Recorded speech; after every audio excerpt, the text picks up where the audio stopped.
Welcome to the name game. Workout number 64 is Tower of Terror. 4 time with a 12-minute cap. We have 5 legless rope climbs, 15 thrusters, 45 GHD sit-ups, 15 thrusters, 5 regular rope climbs. The rope climbs are going to be done to a 15-foot rope if you have that at your facility. The thrusters are going to be, the RX weight is 135 for males, 95 pounds for females.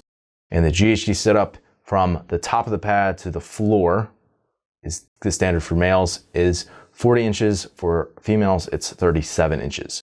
So for example, if you're a male and it's 44 inches at the top of your pad, you could put a 4-inch riser down to make that 40 inches, and that's going to be your standard. So let's loop in Coach Chris and we'll talk about strategy. Yeah, so initial impressions, and I'm sure this will stand out to a lot of people, is the first movement is legless rope climbs, right? So but just Chris, to get I this don't out have of those. What do I do? Yeah.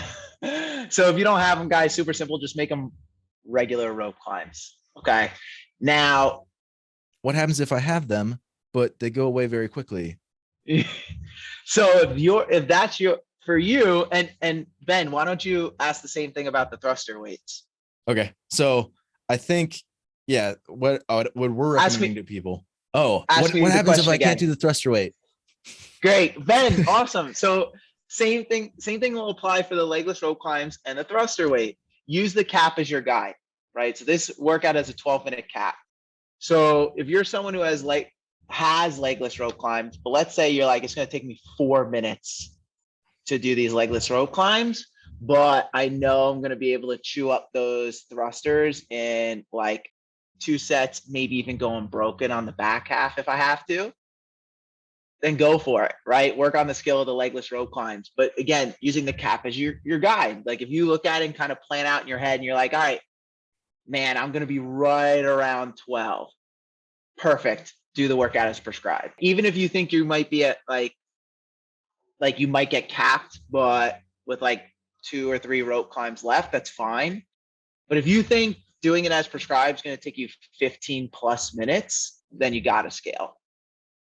So yeah, scaling the legless rope climbs to regular rope climbs and then scaling the thruster weight if need be. Yeah. Yeah. And the thruster weight, again, there's no like scaled weight. It's just like scale to something that you think, protects the stimulus of the workout if you're going to say it in CrossFit terms, right? Like, yeah. Like, if it's 95 pounds and for a female, you think, man, I'm not going to be able to really get that in 2 sets, especially on that second set or it's the second time around. Like just scale it back to 85 or 75. Yeah. It's fine. What happens if I don't have a GHD? So we've decided if you don't have a GHD, you'll do V-ups. If you're not sure what a V-up is, I'm sure Ben could link something in, but yeah, you're just going to basically, it's a global hip flexion. So your upper body's coming up and your lower half is coming up and you're just going to fold yourself in half. Sneaky tough. So you'll do 45 of those.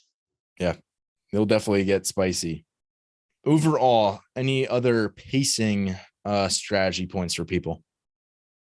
So on the legless rope climbs, you're going to want to pace it in such a way that doesn't blow up you should never be in danger of like totally failing a rep in the first 5 reps. Really making sure you're driving your knees high on every single pull is going to be super important. Once you get off the legless rope climbs, keeping transitions quick is going to be, and smooth is also going to be important, right? That's a huge factor in CrossFit in general. So I would look to get on the thrusters right away. Depending on your ability in those, probably breaking that first set up into 2 sets. If you're not super strong there, 3 sets. And then getting onto the GHDs, and then in the GHDs, trying to move as smoothly as possible. The GHD is a movement where you're not really on a ton of tension in terms of a bracing perspective or a breathing perspective. You're kind of really getting open at the bottom. And so you could use that to be like, all right, I'm going to breathe through this movement to recover my heart rate and then start to move faster while still doing the movement. Yeah, it's a movement that like you can like really work hard to try to speed it up and it doesn't really speed up that much. So like You're better off almost just like keeping tension low and like it's not going to jack up your heart rate like crazy either. Like, so you can just kind of like move through those, try to minimize the amount of like local muscular fatigue that you're getting, so that when you get to the thrusters, your quads aren't full blood. I mean, that's probably going to happen either way, but try to minimize that as much as you can. Yeah, 100%. And then kind of like what you said, trying to minimize the fatigue there. And if you have to take a break in between, that's fine. I know for me, and I don't know how you feel, Ben, and you could kind of touch on this, I get way more hip fatigue on GHDs than I do ab or quad fatigue. And so like at maybe like 30, I might have to take my feet out, shake my legs out, and then hop back in. Could I go do all 45 unbroken? Yeah, but my hips are going to be shot when I get to the thrusters. And that's the thing on the back half, having to drive through the floor with your hips or drive through the floor with your feet. You really use your hips to press into that thruster and then bring your knees high in the regular rope climb. So you want to make sure you have some semblance of hips left to do those two movements. Agreed. Yeah. I mean, I think that is sort of the majority here. I mean, I think for most people, they're not going to be like redlining the entire workout. Like, yeah, the thrusters are going to jack up your heart rate. But besides that, like, it's just sort of managing the fatigue that you're going to get from one move into the next, so that when you come back through the ladder, you're not just completely destroyed. Yeah. And this is a workout that's classic CrossFit combo in terms of a thruster, like exactly push-pull midline. And you see that at every level, right? Yeah.